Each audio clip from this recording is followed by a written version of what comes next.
Hello, internet friend. Are you about to pierce your ears at home? Are you? Put that needle down, because I have a couple of tips for you that might actually save your ears and your piercings. So listen up. Without further ado, here are 5 tips and tricks for piercing your own ears at home. And you should listen to me because I did mine myself. These look awesome. I also did these myself. They're clearly a little bit messed up, and I learned so much from doing them myself. Tip number 1 would be you need to heed my advice when it comes to the proper utensil to use. I've pierced my ears by shoving an earring through them. I've pierced my ears using a safety pin, and I've pierced my ears using actual sterilized hollow needles intended for piercings. And surprise, surprise, the instrument that hurt the least was the actual needles. They just slice through your ear like butter. You can hardly feel it. It's a 2 out of 10. The next thing is when you are doing the piercing and putting the needle through your ear, don't weiner around about it, okay? Like, you just have to kind of do it. And that's because if you stop and kind of move your head a little bit, the line won't go in straight. Does that make sense? And you might have some kind of curve to it, and it'll be difficult to get your other earring in.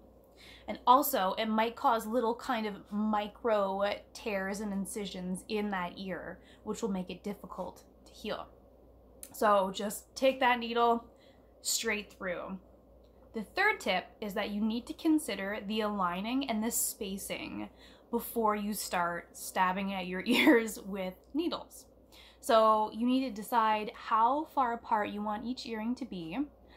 For me, I needed to decide if I wanted to go bigger with my gauges, because that will affect how squishy they are all along the ear. So my intention was always to have 3 on this ear, and these ones are a little bit closer together because the intent is to have 4. So plan that out before you start stabbing your ear.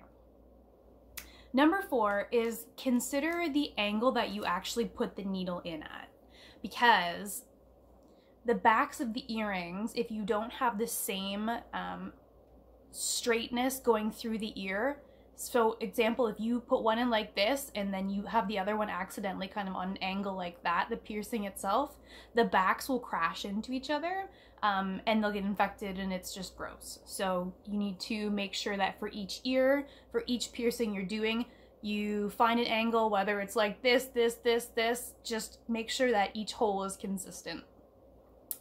And the last tip should be a no-brainer, but I messed it up. Don't be a dirty ass bitch. Keep that hair up, off all of your fresh piercings. Yep, keep it up. And change your pillowcase often. Who knew? That was one of the biggest things that saved my piercings. So hopefully those are some awesome tips that save your ears from infection. You're welcome. Bye.